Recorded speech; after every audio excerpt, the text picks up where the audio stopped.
Actes chapitre 1er, le verset 8. Voilà ce que Jésus va déclarer. Mais vous recevrez une puissance, le Saint-Esprit survenant sur vous, et vous serez mes témoins à Jérusalem, dans toute la Judée, dans la Samarie et jusqu'aux extrémités de la terre. Amen. Bénissons le Seigneur pour toute cette semaine. Depuis le début, nous n'avons cessé d'être bénis.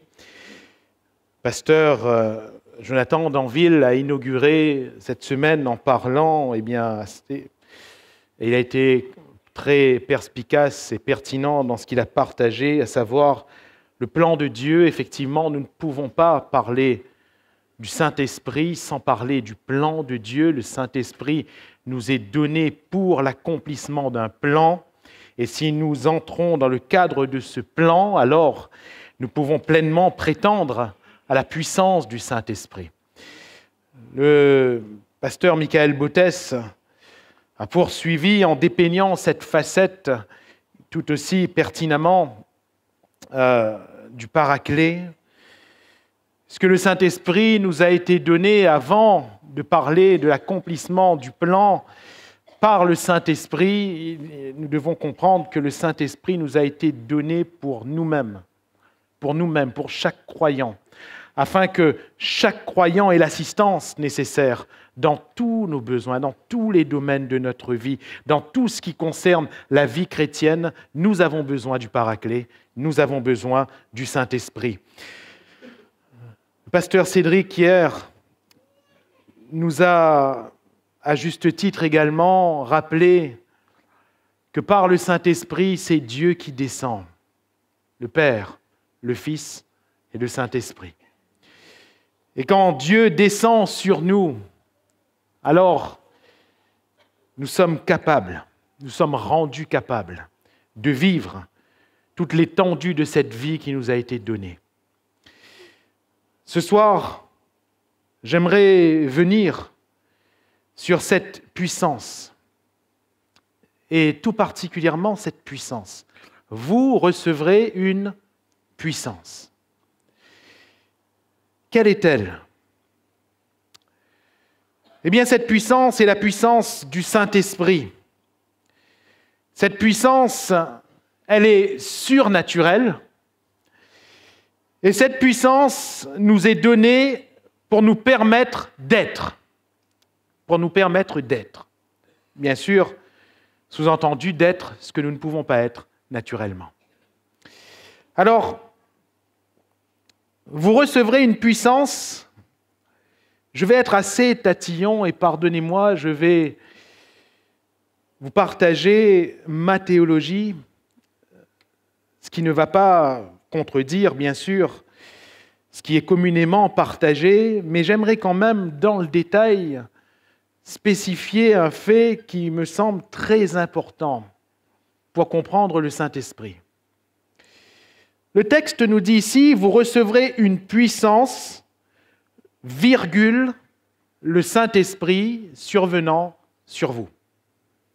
Vous recevrez une puissance, virgule, le Saint-Esprit survenant sur vous. Alors on est d'accord, dans le texte original, le grec, il ne s'agit pas d'une virgule. Les virgules et les points n'existent pas.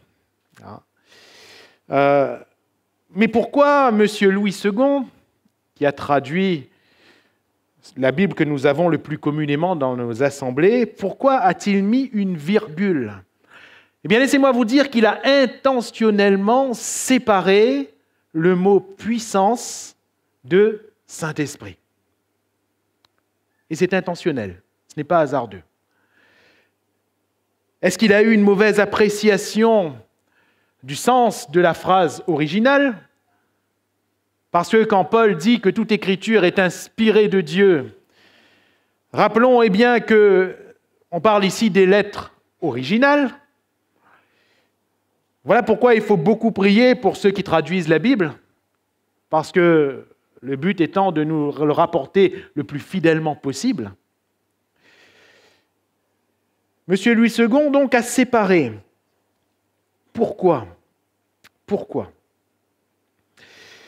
Parce que nous devons, et je crois qu'il est important de le souligner aujourd'hui, nous devons impérativement chercher le Saint-Esprit et non pas la puissance. Le Saint-Esprit et non pas la puissance. Attention, qu'est-ce que je veux dire par là ? Non pas qu'il serait mal de rechercher la puissance. Mais le mal de cette fin des temps, c'est quoi ? C'est qu'il y a une telle confusion que les chrétiens finissent par avoir soif plus de la puissance que du Saint-Esprit. Cette version de Louis II en 1910, vous vous rendez compte, ça fait plus d'un siècle, a été révisée à quelques reprises, entre autres en 1978, c'est la version qu'on appelle Colombe, je ne sais pas si vous l'avez. Elle est intéressante puisqu'elle va apporter une précision supplémentaire à cette phrase, mais vous recevrez une puissance, virgule, celle du Saint-Esprit. Alléluia. Celle du Saint-Esprit survenant sur vous. Que veut dire ici le texte profond ? Que veut dire ici Jésus ? Jésus lui-même, il est en train de dissocier dans ce qu'on doit rechercher, il est en train de dissocier le Saint-Esprit et la manifestation du Saint-Esprit. Frères, sœurs, Jésus nous amène à chercher le Saint-Esprit. Et le Saint-Esprit lui-même se manifestera. Alléluia.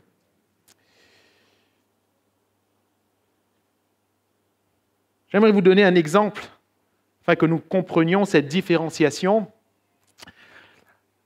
Vous fêtez votre anniversaire. Et vous dites, allons invite le pasteur Johan. Vous m'appelez, vous dites, frère, m'y invite à où ? Et moi, naturellement, ce que je vais dire, c'est ce que je dis en général. Est-ce que tu veux que j'amène quelque chose ? Et puis, vous allez me dire, tout poli que vous êtes, non, pas besoin, amène du sous de bouche. En général, créole dit ça.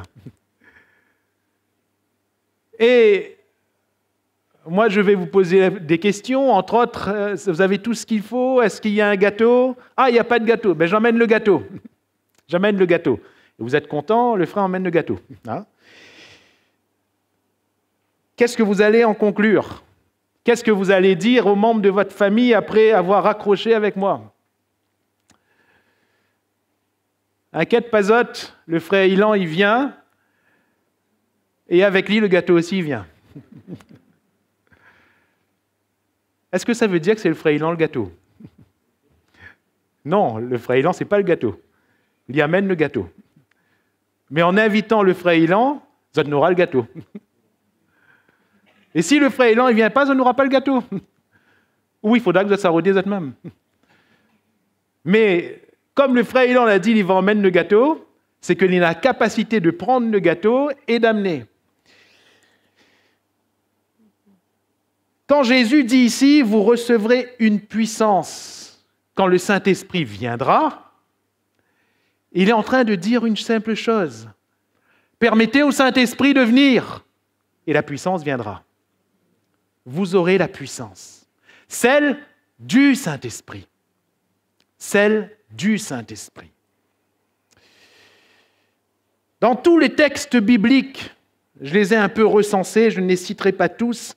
Je citerai peut-être le texte le plus connu qui est dans l'Ancien Testament et qui est repris par Pierre lors de sa prédication en Acte 2, donc Joël chapitre 2 à partir du verset 28 jusqu'au verset 32. On connaît bien ce texte, on peut le lire ensemble. Joël 2 à partir du verset 28. Après cela, je répandrai mon esprit sur toute chair. Vos fils et vos filles prophétiseront. Vos vieillards auront des songes et vos jeunes gens des visions, même sur les serviteurs et sur les servantes. Dans ces jours-là, c'est-à-dire ici sur les esclaves, dans ces jours-là, je répandrai mon esprit. Sur ta plus basse couche sociale, Dieu a dit, je répandrai mon esprit. Je ferai paraître des prodiges dans les cieux et sur la terre, du sang, du feu et des colonnes de fumée. Le soleil se changera en ténèbres, la lune en sang, avant l'arrivée du jour de l'Éternel, de ce jour grand et terrible. Alors, quiconque invoquera le nom de l'Éternel sera sauvé. Le salut sera sur la montagne de Sion à Jérusalem, comme a dit l'Éternel, et parmi les réchappés que l'Éternel appellera. Amen. Je répandrai mon esprit sur toute chair, et il y aura la puissance. Vos fils et vos filles prophétiseront. Vos vieillards auront des songes. Je ferai paraître des prodiges. Je répandrai mon esprit et je ferai. Alléluia. Je répandrai mon esprit et je ferai. Et je ferai. Il y a là une distinction claire à avoir.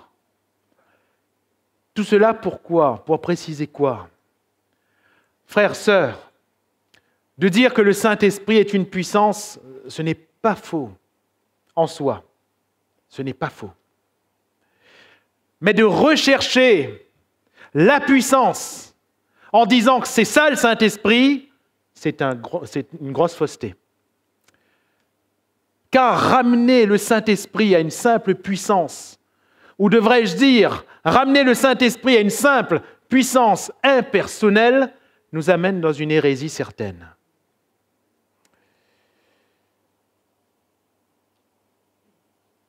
Le Saint-Esprit n'est pas une puissance. Le Saint-Esprit est une personne. Et on l'oublie trop souvent. Le Saint-Esprit est une personne. Une personne qui parle. Dans le livre des Actes des Apôtres, chapitre 13, « Mettez-moi à part Paul et Barnabas pour l'œuvre à laquelle je les ai appelés. » Il n'y a qu'une personne qui puisse parler. Alléluia. Le Saint-Esprit est une personne qui, selon l'apôtre Paul, dans Éphésiens chapitre 4, peut être triste. N'attristez pas le Saint-Esprit. Et bien sûr, je n'irai pas plus loin dans cette démonstration de la personnalité de l'Esprit, puisque notre frère, le pasteur Michael Bottès, l'a si bien dépeinte dans ce fameux paraklétos. Et dans tous les exemples qu'il va citer en préambule, alimentant la définition de ce qu'était le paraklétos, il va parler à chaque fois d'une personne. Car le paraclé dont parle Jésus en Jean 14, c'est une personne. Et ce n'est autre qu'une personne. C'est une personne qui existe de toute éternité. Depuis la création, le Saint-Esprit est là, à la surface des eaux. Le livre des Proverbes va dire, jouant sur le globe terrestre, à la création, le Saint-Esprit était déjà là. D'où la divinité de l'Esprit de Dieu, celui qui est là avant que tout soit. C'est le Seigneur. Puissance créatrice n'appartient qu'à Dieu seul. Dieu est Père, Fils et Saint-Esprit. Il est au début de toute chose, il est aussi à la fin de toute chose. À l'Apocalypse, nous retrouvons le Saint-Esprit qui soupire avec l'Église. Viens bientôt, alléluia. Maranatha. Et l'Esprit et l'Épouse disent, viens, alléluia. Maranatha, Seigneur, viens bientôt. Le Saint-Esprit se trouve partout, se retrouve partout, étant nommé ou pas. C'est une personne qui est déjà, et nous le voyons, présente dans l'Ancien Testament, pas seulement à la création. Mais on voit le Saint-Esprit qui va saisir les uns, qui va en agiter d'autres. Par exemple, Samson, le Saint-Esprit va être là. Et l'Esprit va l'agiter, pas dans le sens mauvais du terme, bien sûr. Le Saint-Esprit va déjà remplir, va déjà opérer un ministère certain. Personne de David, par exemple, mais tellement d'autres.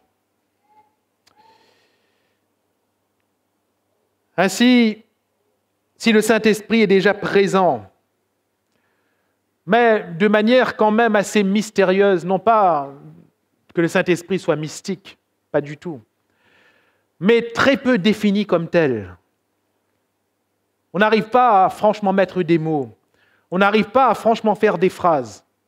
On sait juste que le Saint-Esprit est là et qu'il opère. Par contre, ce que nous voyons dans le Nouveau Testament et dans cette nouvelle alliance, c'est que le Saint-Esprit, c'est cette personne de Christ en chaque croyant. Chaque chrétien de cette nouvelle alliance est potentiellement une personne remplie du Saint-Esprit. De toute façon, on ne concevait pas la vie chrétienne autrement. Ainsi, la personne de Christ en nous, parce que c'est ce que Jésus va déclarer, moi et le Père, nous viendrons chez vous. D'ailleurs, ces trois personnes, voilà le mystère de la Trinité, sont indissociables. Quand nous parlons du Père, nous parlons du Fils et du Saint-Esprit. Quand nous parlons du Fils, nous parlons du Père et du Saint-Esprit. Jésus n'a-t-il pas dit, lui le Fils, celui qui m'a vu, a vu le Père, hein? Et n'a-t-il pas opéré son ministère par le Saint-Esprit? En parlant du Saint-Esprit, Paul ne dit pas « l'Esprit de Christ ne nous le permit pas ». Ces personnes sont réellement indissociables. Indissociables. On ne peut pas déterminer clairement une frontière quand s'arrête l'un et quand commence l'autre. Même si nous comprenons la distinction, nous ne pouvons que très très difficilement au final les distinguer. Nous comprenons qu'il y a le Père, nous comprenons qu'il y a le Fils, nous comprenons qu'il y a le Saint-Esprit, mais où s'arrête l'un et commence l'autre, c'est compliqué. C'est compliqué. Cette unité est tellement parfaite. Parfaite. Moi et le Père, nous sommes un, à dire Jésus. De telle sorte que quand le Saint-Esprit vient en nous, c'est l'Esprit de Christ. C'est l'Esprit de Dieu. Paul appellera le Saint-Esprit, l'Esprit de Dieu. Luc, rapportant les aventures qu'il va vivre justement dans cette équipe de l'apôtre Paul, il va dire l'Esprit de Christ ne nous le permit pas. Nous voyons déjà le rapport qu'a l'Esprit avec le péché déjà dans l'Ancien Testament. Dans le psaume 51, versets 12 à 13, nous connaissons très bien ce texte, et ce personnage de David, je l'ai effleuré tout à l'heure. « Ô Dieu, crée en moi un cœur pur », psaume 51, verset 12. « Renouvelle en moi un esprit bien disposé », ce psaume est composé à l'occasion de son péché. « Ne me rejette pas loin de ta face », et que dit-il ? « Ne me retire pas ton Esprit Saint. » Nous voyons ici, et je le souligne au passage, un homme qui confesse avoir l'Esprit Saint en lui. Alléluia. Dans l'Ancien Testament. Et je le répète, peut-être qu'on ne définit pas bien comme il faut ce Saint-Esprit dans l'Ancien Testament. Mais toujours est-il qu'ils ont quand même cette conception. Ne me retire pas ton Esprit Saint. Ne me retire pas ton Esprit Saint. En même temps, David, qui confesse que le Saint-Esprit est en lui, il est en train de confesser une chose, et soulignons-le ensemble. C'est que lorsque nous péchons contre Dieu, Dieu peut nous retirer le Saint-Esprit. C'est ce qu'il dit, n'est-ce pas? Lorsque nous péchons contre Dieu, le cœur n'est plus pur. Voilà pourquoi il dit « Crée en moi un cœur pur ». Et quand le cœur n'est plus pur, quand l'esprit n'est plus bien disposé, nous savons que Dieu nous rejette loin de sa face et qu'il retire en nous son Esprit Saint. Alléluia. Qu'il retire en nous son Esprit Saint. Frères, sœurs, voilà pourquoi nous ne devons pas nous tromper nous-mêmes.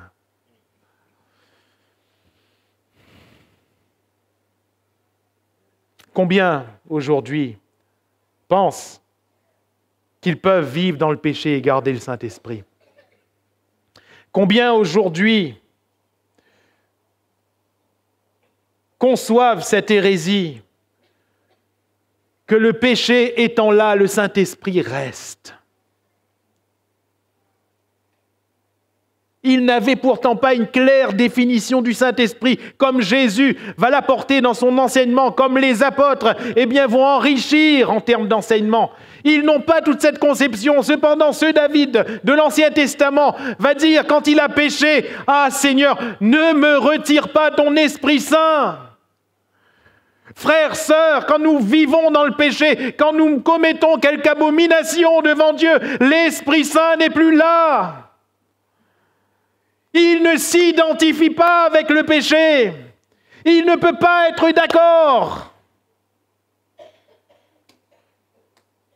C'est ce que Paul va quelque part reprendre quand il va dire, dans ce que j'énumérais tout à l'heure, « N'attristez pas le Saint-Esprit ».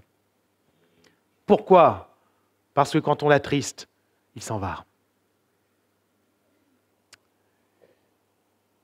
Il ne peut pas s'identifier. Éphésiens chapitre 4, à partir du verset 29, lisons-le ensemble. Éphésiens chapitre 4, à partir du verset 29, « Qu'il ne sorte de votre bouche aucune parole mauvaise, mais s'il y a lieu quelques bonnes paroles qui servent à l'édification et communiquent une grâce à ceux qui l'entendent. N'attristez pas le Saint-Esprit de Dieu, par lequel vous avez été scellés pour le jour de la rédemption. Que toute amertume, toute animosité, toute colère, toute clameur, toute calomnie, toute espèce de méchanceté disparaissent du milieu de vous. Soyez bons les uns envers les autres, compatissants, vous pardonnant réciproquement, comme Dieu vous a pardonné. Amen. Quelle grave erreur que d'extraire de ce texte seulement « N'attristez pas le Saint-Esprit ». Parce que finalement, attrister le Saint-Esprit, ça va être quoi ? Ça va être la définition qu'on va bien vouloir donner. Si on enlève ce verset dans son contexte, nous n'avons pas le droit de sortir un texte de son contexte pour en faire un prétexte. Nous n'en avons pas le droit. Qu'il ne sorte de votre bouche aucune parole mauvaise. Parce que quand il y a une parole mauvaise qui sort, on attriste le Saint-Esprit. Que toute amertume, animosité, colère, clameur, calomnie, méchanceté disparaissent. Parce que si ces choses demeurent, on attriste le Saint-Esprit. Et le Saint-Esprit ne s'identifie pas. Il ne reste pas. Vous comprenez ? Il ne reste pas. Il ne reste pas. Quand vous vous retrouvez dans une situation mal à l'aise, frères et sœurs, vous restez ? Quand vous vous retrouvez dans une situation où vous êtes mal à l'aise, vous restez ? Vous êtes bien courageux. Moi, je m'en vais. Moi, je m'en vais. Voilà pourquoi nous qui sommes remplis du Saint-Esprit, nous avons cette lumière en nous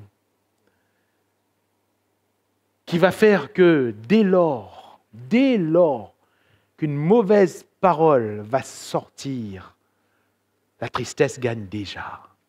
Déjà. Il y a une tristesse qu'on n'explique pas en nous. Cette tristesse n'est pas là quand nous ne sommes pas convertis, n'est-ce pas ? Elle n'est pas là.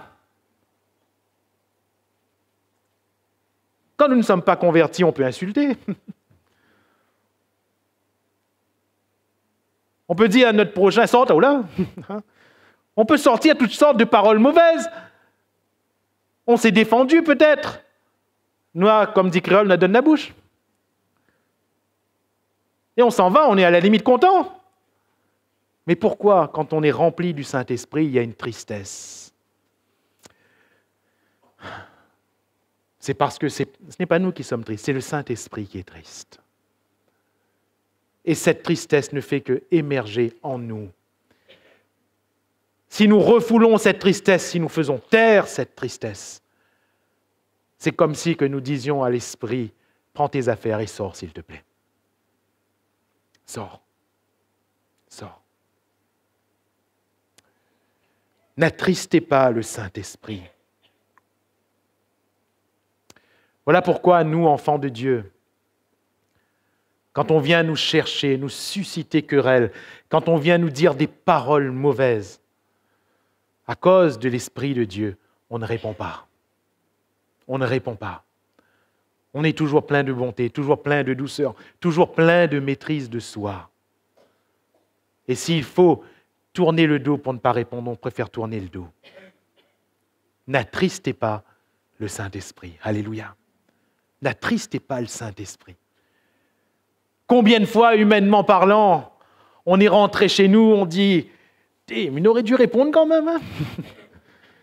Mais il aurait dû donner son affaire quand même. » Combien de fois? Mais on ne l'a pas fait. Pourquoi on ne l'a pas fait? Parce que le Saint-Esprit est là.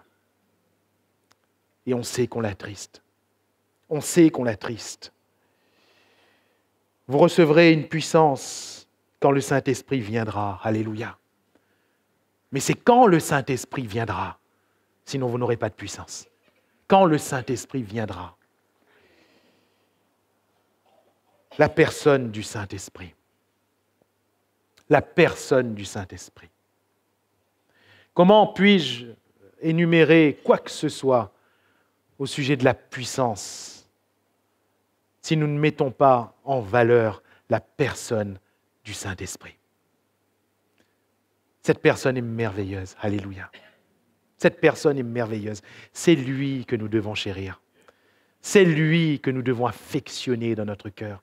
C'est lui vis-à-vis duquel nous devons tout faire pour qu'il soit à l'aise, pour qu'il s'épanouisse. Non pas que le Saint-Esprit ait besoin d'épanouissement, il est déjà complet. Il est déjà, pardonnez-moi l'expression, il est déjà plein. Mais c'est nous qui avons besoin de nous épanouir dans le Saint-Esprit. Mais comment pouvons-nous faire? Comment pouvons-nous faire? Eh bien, c'est une personne que nous n'allons pas attrister, que nous allons chercher à ne pas attrister. C'est une personne que nous voulons garder dans nos cœurs. Et c'est une personne avec qui on veut passer du temps. Alléluia. Comment permettre à la puissance du Saint-Esprit de s'exprimer dans toute sa force? Et nous verrons pourquoi je parle ainsi. Le temps que nous passons avec le Saint-Esprit est primordial. Primordial. Combien de temps as-tu passé avec le Saint-Esprit aujourd'hui? Combien de temps passons-nous quotidiennement avec le Saint-Esprit? Vous allez me dire, frère, mais c'est quoi passer du temps avec le Saint-Esprit? C'est passer du temps avec le Seigneur. Car le Seigneur, c'est l'Esprit. Alléluia. Le Seigneur, c'est l'Esprit. Et quand passons-nous du temps avec le Saint-Esprit? Paul va le déclarer aux Corinthiens. Lorsque nous passons du temps devant le miroir. Lorsque nous passons du temps devant le miroir. Et béni soit le Seigneur, ce miroir, nous l'avons. Alléluia. La parole de Dieu. Qu'est-ce qui se passe? Le Saint-Esprit est là. Nous sommes transformés de gloire en gloire par le Seigneur, l'Esprit. S'il nous transforme, ça veut dire qu'il est là. Alléluia. Combien de temps passons-nous? Actes chapitre 10, verset 9. Le lendemain, comme ils étaient en route, il parlait des messagers de Corneille, et qu'ils approchaient de la ville, Pierre monta sur le toit vers la 6e heure, ou si vous préférez à midi, je ne me trompe pas trop, j'espère, la 6e heure du jour, on comptait 0 à partir de 6 heures du matin, donc c'est midi. Il monta sur le toit vers la 6e heure pour manger. C'est ce qui est écrit? À midi, on doit manger, frère. À midi, on doit manger. Non, il monta à midi sur le toit ou sur la terrasse pour prier. Pour prier. D'après vous, Pierre, il a dit quoi dans sa prière?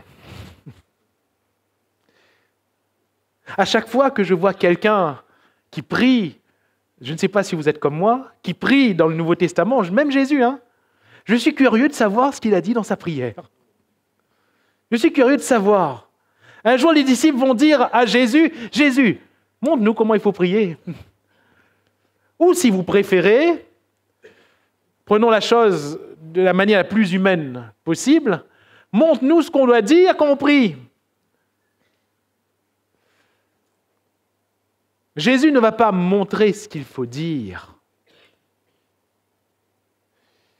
Et si on ne voit pas apparaître le texte de la prière de ces hommes, c'est peut-être parce que parfois il n'y en avait pas. La prière ici, c'est quoi? Frères, sœurs, considérons une chose, c'est que ça, c'est un trésor. C'est un trésor. Un trésor que Pierre aurait payé très cher pour avoir. Mais il ne l'avait pas. Les paroles qui sont écrites là, pas trop le Nouveau Testament, parce que forcément, Pierre, à ce moment-là, il n'avait pas le Nouveau Testament. Il n'était pas rédigé. Pas trop le Nouveau Testament.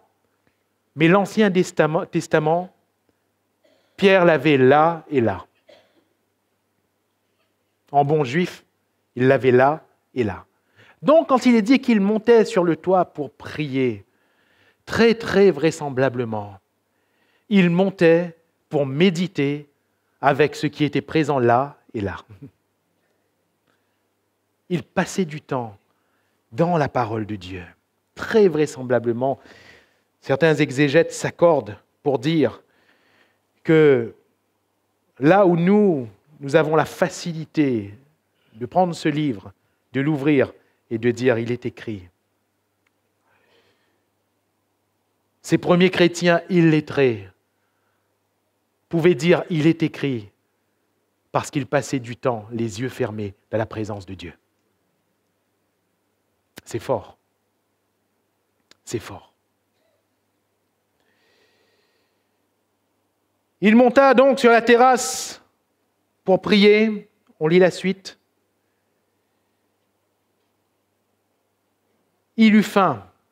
C'est normal, allez-vous me dire, il est midi. Donc à un moment donné, il voulut manger.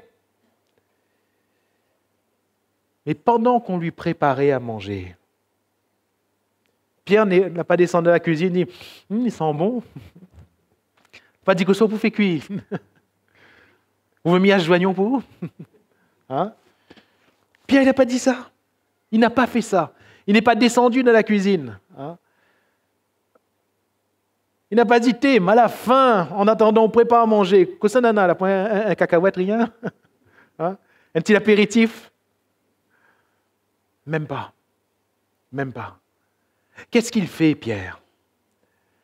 Pierre reste dans la présence de Dieu. Alléluia. Pendant qu'on lui prépare à manger, Pierre passe encore du temps.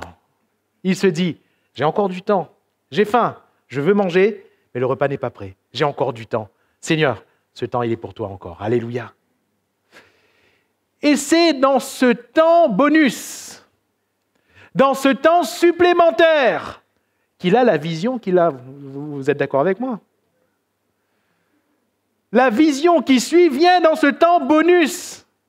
C'est-à-dire que, vous me suivez? S'il s'était arrêté, s'il était descendu, jamais il n'aurait vu la nappe descendre du ciel et entendu la voix de Dieu 3 reprises lui dit « Tu es mange ». Jamais. Cela m'amène à comprendre quoi, mes frères et mes sœurs? Le Saint-Esprit est une personne. Il parle quand il veut parler. Alléluia. Ce n'est pas à nous de lui dire « parle ». Ça peut être une prière, mais ce n'est pas à nous de lui ordonner de parler au moment où on veut. Il parle. Alléluia. Il est Seigneur. S'il veut parler, il parle. S'il ne veut pas parler, il ne parle pas. On a aujourd'hui certains hommes qui veulent faire parler le Saint-Esprit. Ils sont malades. On ne fait pas parler Dieu. C'est Dieu qui nous fait parler. Alléluia. Si Dieu nous faisait taire un instant, personne ne causerait plus dans la salle. Personne. Si Dieu nous enlevait la capacité de parler, on resterait muet. Et s'il décidait jusqu'à la fin de nos jours, ce serait jusqu'à la fin de nos jours. On ne fait pas parler Dieu. C'est lui le Seigneur. Alléluia. est la clé qui a permis à Pierre d'entendre la voix de Dieu dans cette vision, qui va être déterminante pour l'ouverture de la porte de l'Évangile aux nations, aux païens. La clé, c'est ce temps bonus. C'est le temps qu'il va choisir de garder dans la présence de Dieu. Alléluia. Et c'est ainsi que là, il est là, dans la présence de Dieu. La vision disparaît. Il est là en train de réfléchir. Au verset 19, « Et comme Pierre était à réfléchir sur la vision, regardez, c'est beau ce qui est écrit. L'Esprit lui dit, Alléluia. L'Esprit lui dit, voici 3 hommes te demandent, lève-toi, descends et pars avec eux sans hésiter, car c'est moi. » C'est qui moi? C'est qui? L'Esprit. Alléluia. C'est moi qui les ai envoyés. Alléluia. N'est-ce pas puissant? N'est-ce pas puissant? Mais avant de considérer la puissance, l'Esprit est une personne qui parle, qui envoie, qui montre, qui convainc. Alléluia. Que faisons-nous de la personne du Saint-Esprit? Sommes-nous comme les contemporains de Jésus, qu'ils voulaient voir des miracles, des miracles, des miracles, des miracles, des miracles? Sommes-nous friands, affriolants du spectaculaire de l'Esprit? Et sa personne alors? Sa personne alors? J'allais dire, sa simple personne. Alléluia. Parce qu'il n'y a pas plus simple que le Saint-Esprit. Il n'y a pas plus doux que le Saint-Esprit. Il n'y a pas plus tranquille, plus paisible que le Saint-Esprit. Alléluia. On voudrait si souvent qu'il secoue, n'est-ce pas? Mais le Saint-Esprit n'est pas là pour secouer. Il est là pour nous calmer, au contraire. Alléluia. Il est là pour nous calmer. C'est précisément cette personne en nous qui va nous donner la puissance. Vous recevrez une puissance quand le Saint-Esprit viendra. Alléluia. Quand le Saint-Esprit viendra sur vous. Vous recevrez une puissance quand le Saint-Esprit viendra. Ainsi, ces 500 témoins oculaires devaient attendre que la personne du Saint-Esprit vienne. Comme l'a dit le pasteur Cédric hier soir, très vraisemblablement, la grande majorité, 380 sur 500, la grande majorité n'a pas attendu. Puisqu'il ne s'est retrouvé que 120 dans cette chambre haute. 120. Mais pour ces 120 qui ont attendu patiemment cette petite dizaine de jours, car quand on attend ce qui est beau, ce qui est grand, ce qui est au-delà de toute chose, l'attente du juste n'est que joie. Ce n'est qu'empressement, mais on attend. Ces 120 ont reçu le Saint-Esprit. Et quand le Saint-Esprit est venu, la puissance est venue. Alléluia. Quand le Saint-Esprit est venu, la puissance est venue. Si nous affectionnons le Saint-Esprit, nous n'avons pas à nous inquiéter, la puissance sera là. Alléluia. Quand nous vivons avec le Saint-Esprit, nous n'avons pas à nous inquiéter, nous vivons avec la puissance. Quand nous parlons par le Saint-Esprit, nous parlons par la puissance. Nos paroles sont puissantes. Cette personne du Saint-Esprit en nous donne la puissance. Quelle puissance? Je reviens donc sur cette expression, vous recevrez une puissance, le Saint-Esprit survenant sur vous. Le Saint-Esprit vient et on reçoit. Recevoir, ici, vous recevrez. Hier, le frère Cédric a tenté d'expliquer la langue grecque, pas hébraïque. Quand je lui ai fait la remarque à la fin, il m'a dit qu'il s'est trompé sur son texte, c'était écrit grec, et il a dit hébreu. Mais c'était pas l'Ancien Testament est écrit en hébreu et en araméen ancien, et le Nouveau Testament, c'est le grec. Vous recevrez. Notre frère a suffisamment développé hier soir les caractéristiques de ce terme recevoir. j'aimerais juste rajouter une chose sur l'emploi justement du temps futur. Dans le Nouveau Testament et donc dans le texte grec, l'emploi du futur est particulier, souvent particulier. Parce que le futur est plus fort que l'impératif. Dans notre français, quand on donne un ordre, on dit « fais ça ». Dans le langage militaire, pardonnez-moi, je ne suis pas trop calé en grade militaire, on va prendre le plus haut grade, les générales, moi je ne me trompe pas. Quand le général dit au soldat « va me chercher quelque chose », le soldat n'a intérêt fait. N'a intérêt faire. Car c'est un ordre. Mais dans le français, c'est un impératif. Fais. Fais. Dans le grec, l'impératif implique notre volonté. Donc ce n'est pas le plus haut degré de l'ordre. Implique notre volonté. Quand Jésus dit par exemple au paralytique « lève-toi, prends ton lit et marche », cela implique que le paralytique est libre. S'il veut rester couché, il reste couché. S'il veut se lever, prendre son lit et marcher, il le fait. Mais s'il le fait, c'est-à-dire que dans cette condition qui implique sa volonté, s'il le fait, il verra la guérison. Ça implique la volonté. C'est-à-dire que Jésus, il ne donne pas un ordre au plus haut degré de l'ordre, un degré militaire. Il donne une direction qui implique notre volonté.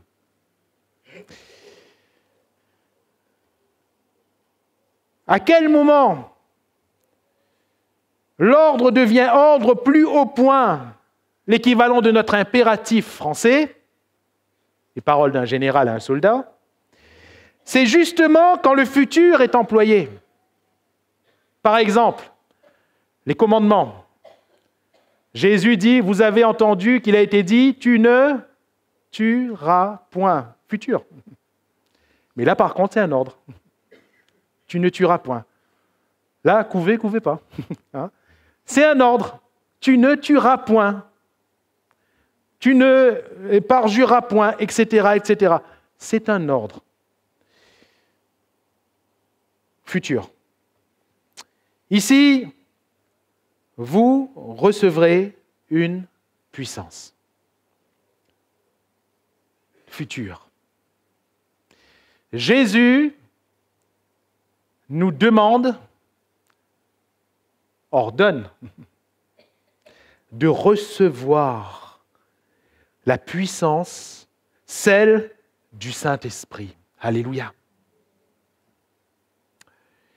Frères, sœurs, voilà pourquoi, pour nous, et là, c'est dans notre langue française, la puissance est un impératif. Un impératif. Pas une option. Un impératif. Nous devons être remplis du Saint-Esprit afin de recevoir la puissance. Alléluia. Ce n'est pas optionnel. C'est un impératif. J'espère ne pas vous choquer. Mais à l'époque de l'Église primitive, un chrétien n'était chrétien que si il était baptisé d'eau et baptisé du Saint-Esprit. Tant que ces deux étapes n'étaient pas franchies, pour eux, le chrétien n'était pas chrétien. Ce serait compliqué de l'affirmer théologiquement, parce que nous sommes chrétiens à partir du moment où nous sommes nés de nouveau. Et nous sommes nés de nouveau par la foi en Jésus-Christ, pas par le baptême dans le Saint-Esprit. Néanmoins, comprenons qu'il y avait quand même une certaine vérité par rapport à ce que Jésus ordonne. Jésus parle à ces personnes qui étaient converties et leur dit, ne bougez pas, jusqu'à ce que vous soyez remplis du Saint-Esprit, baptisés dans le Saint-Esprit, jusqu'à ce que le Saint-Esprit vienne sur vous. Et quand le Saint-Esprit viendra sur vous, la puissance viendra sur vous. Alléluia. La puissance. Un impératif. Pourquoi? Pourquoi? Il est pertinent de savoir pourquoi. Jésus, pourquoi ne pouvons-nous pas vivre notre petite vie chrétienne tranquille si on croit en toi? On est sauvés. Vous savez, il n'y a pas que celui qui croira et qui sera baptisé qui sera sauvé. Jésus rajoute en Matthieu 24, celui qui persévérera jusqu'à la fin sera sauvé. Et c'est là. Dites-moi qui peut persévérer jusqu'à la fin. Il faut être très fort pour persévérer jusqu'à la fin. Il faut être très fort. Parce qu'on est d'accord, le diable, il ne nous laisse pas tranquilles. On est d'accord. Le vieil homme qui a été crucifié, des fois on dirait que lui aussi, il a une puissance de résurrection.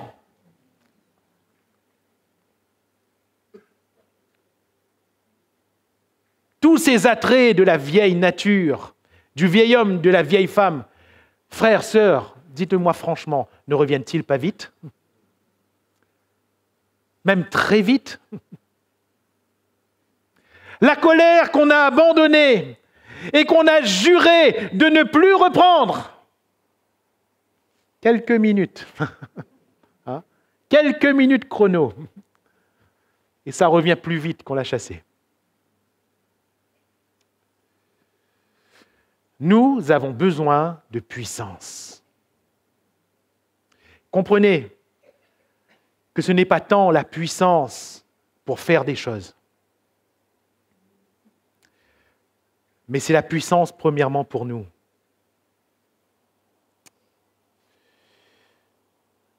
Puissance, dans le texte original, le dynamis, ce qui donne des termes ici comme dynamisme. Dynamis est rattaché à deux autres termes. Toujours dans le grec, en français nous connaissons très bien ces trois termes ensemble. Nous les citons souvent. Exemple, acte 2, verset 22. Acte 2, verset 22. Homme israélite, écoutez ces paroles. Jésus de Nazareth, cet homme à qui Dieu a rendu témoignage devant vous par les miracles, les prodiges et les signes, qu'il a opérés par lui au milieu de vous, comme vous le savez vous-même. Les miracles, les prodiges et les signes. Dynamis, terata, semaya. En grec, les miracles, les prodiges et les signes. J'aimerais assez rapidement développer cela. Le dynamis, c'est vraiment la puissance, le miracle. Ou si vous préférez, la capacité, l'énergie qui permet. Et Jésus est en train de dire à ses disciples, vous recevrez l'énergie, la capacité qui permet. Ça implique que cette capacité n'est pas en nous, n'est-ce pas? Parce que vous la recevrez, ce n'est donc pas en nous, ce n'est donc pas naturel. Et si ce n'est pas naturel, c'est donc surnaturel. Surnaturel. Ça vient de Dieu. Cette capacité, ce dynamis, va permettre la matérialisation, le visuel, que le grec appelle terata, le prodige. Le prodige. Le prodige, c'est quoi? C'est ce qui est fait et qui dépasse l'humain. Ce n'est pas humain, ça dépasse l'humain. C'est donc toujours surnaturel. Et ce prodige, qui n'est donc pas humain, va devenir un sémaïa. Ou si vous préférez, on l'a vu récemment à Saint-Louis, un panneau indicateur, un signe qui pointe vers Dieu. Et c'est intéressant, ce dernier attrait, parce que la puissance, elle n'est pas pour la puissance. Le prodige n'est pas pour le prodige, mais tout est pour le signe. Jésus va dire, vous serez mes témoins. Témoins. Frères et sœurs, en tant que chrétiens, nous sommes des panneaux indicateurs. Et nous indiquons le Christ. Nous indiquons Dieu. N'est-ce pas l'œuvre du Saint-Esprit? Il me glorifiera. N'est-ce pas l'œuvre du Saint-Esprit? La puissance pour la puissance, ça ne sert à rien. La puissance qui glorifie l'homme n'est pas le Saint-Esprit. Les hommes qui se font passer comme des surhommes ne viennent pas de Dieu. La véritable puissance glorifie Dieu et Dieu seul. D'ailleurs, à chaque fois que vous verrez ces mots miracles, par exemple, dans l'évangile de Jean, Jean n'utilisera quasi exclusivement que ce terme de sémaïa, de signe. Je rappelle le but de son évangile, à la fin du chapitre 20, qui est pour moi sa conclusion. Le chapitre 21, c'est, je vais reprendre le terme, un bon bonus, mais le chapitre 20, c'est la conclusion. Ces choses ont été écrites afin que vous croyiez que Jésus est le Christ. Alléluia. J'ai écrit tous ces miracles. Et il y en aurait d'autres. Mais les livres que pourrait contenir le monde ne peuvent pas recevoir tout ce que je peux écrire. Mais j'ai écrit ces choses comme panneau indicateur, afin que vous croyiez que Jésus est le Christ. Alléluia. Frères, sœurs, nous disons être remplis du Saint-Esprit, nous faisons bien. Mais qu'indiquons-nous? Quand les gens nous regardent, que sommes-nous en train d'indiquer? Qui sommes-nous en train de refléter? Paul va dire, vous êtes des lettres écrites du doigt de Dieu. Alléluia. Paul dit, nous sommes des vases de terre, mais nous portons un trésor. Alléluia. Et Paul ne va pas manquer de qualificatifs et de métaphores pour nous montrer une chose. Nous reflétons Jésus. Sémaïa. Le dynamisme ne sert à rien s'il n'y a pas de sémaïa. Le thératin, le prodige, Dieu le permet, mais ce n'est pas pour le spectacle. C'est pour montrer aux hommes qu'il existe un surnaturel. Alléluia. Et que ce surnaturel, c'est Dieu. L'invisible, mais le Tout-Puissant, c'est Dieu. Alléluia. Et notre vie doit indiquer cela. Et j'arrive à mon dernier point. Pardonnez-moi d'être un peu long ce soir, j'espère que je ne vous fatigue pas trop. Vous serez mes témoins. Je pense qu'avec tout ce qu'on a développé, on comprend plus facilement cette parole.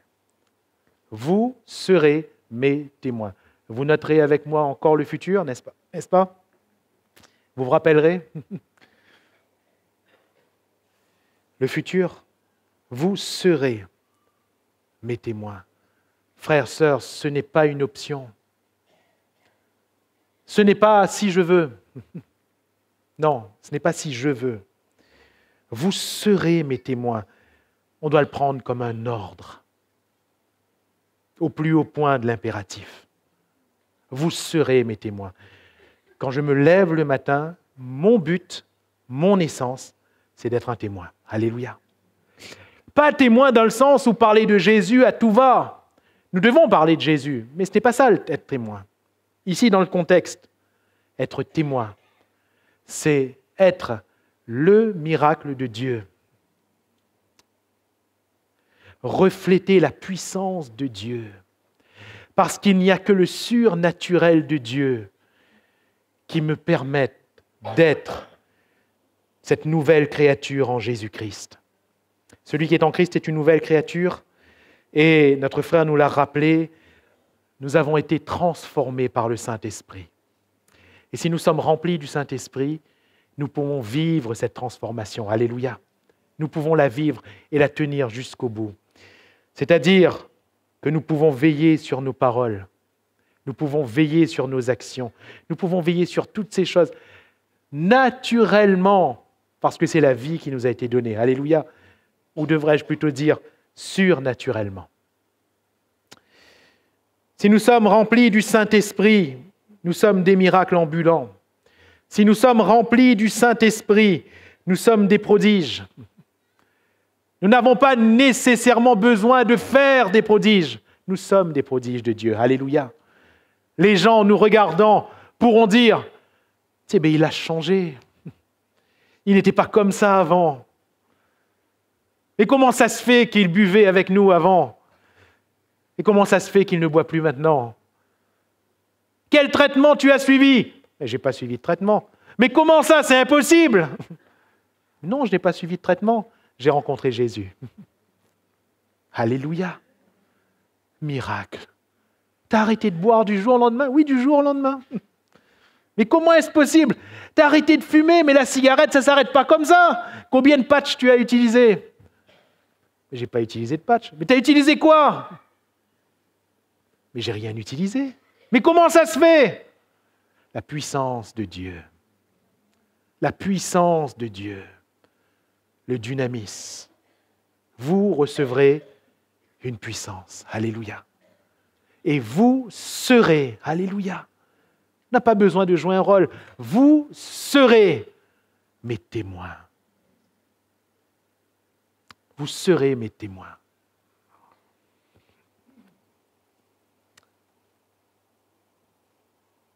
Un jour, quelqu'un est ressorti d'un lieu catastrophé, choqué. Et quand une autre personne lui a demandé « Pourquoi tu es choqué comme ça, on te voit pâle ?»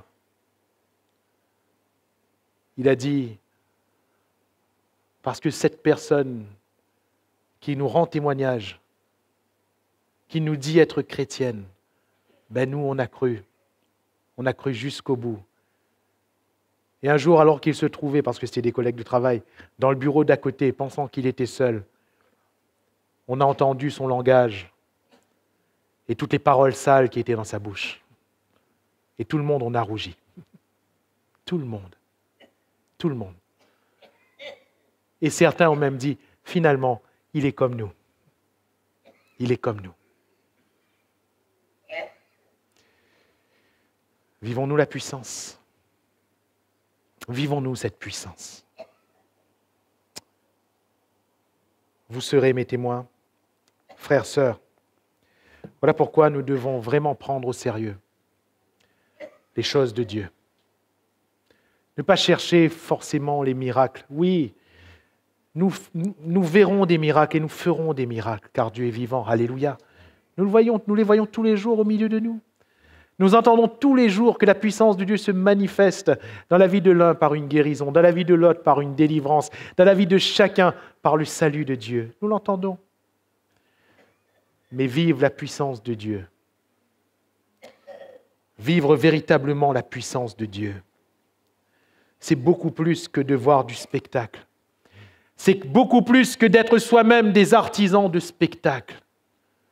Frères, sœurs, vous recevrez une puissance. Le Saint-Esprit est en nous. Nous sommes puissants. Alléluia. La puissance, elle est là. Elle est avec la personne du Saint-Esprit.